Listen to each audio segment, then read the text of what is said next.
পেঁচারথল থানাধীন মাছমারার কিষাণ মোর্চার মণ্ডল সভাপতির হাতে নিগৃহীত হলেন বাজার ব্যবসায়ী উত্তম কুমার রায়, এমনটাই অভিযোগ। ঘটনার সূত্রপাত গত 29 এপ্রিল তিনি সুজিত সরকারের কাছে পাওনা টাকা চাইতে গেলে তাকে ও তার সঙ্গীরা বেধড়ক মারধর করে বলে অভিযোগ।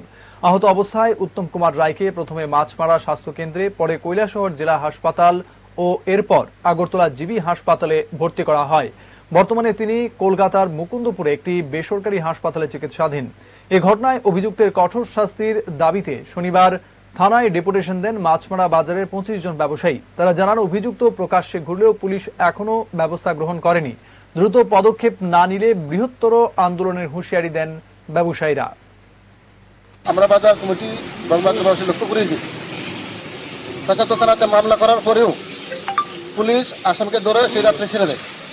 একজন রোগী অসুস্থ অবস্থায় আছে, হাসপাতালে চিকিৎসাধীন, ভুঁড়ে যে চিকিৎসাধীন, মৃত্যুর সঙ্গে পাঞ্জা লড়ছে। এমত অবস্থায় একজন আসামিকে কি করে তারা রেফার করে দেয় বা ছেড়ে দেয়? তার প্রতিবাদে আজকে আমরা বাজার কমিটি, বাজারবাসী, বাজার ব্যবসায়ীরা মিলে এই থানার ওসির কাছে আমরা ডেপুটেশন দিতে এসেছি।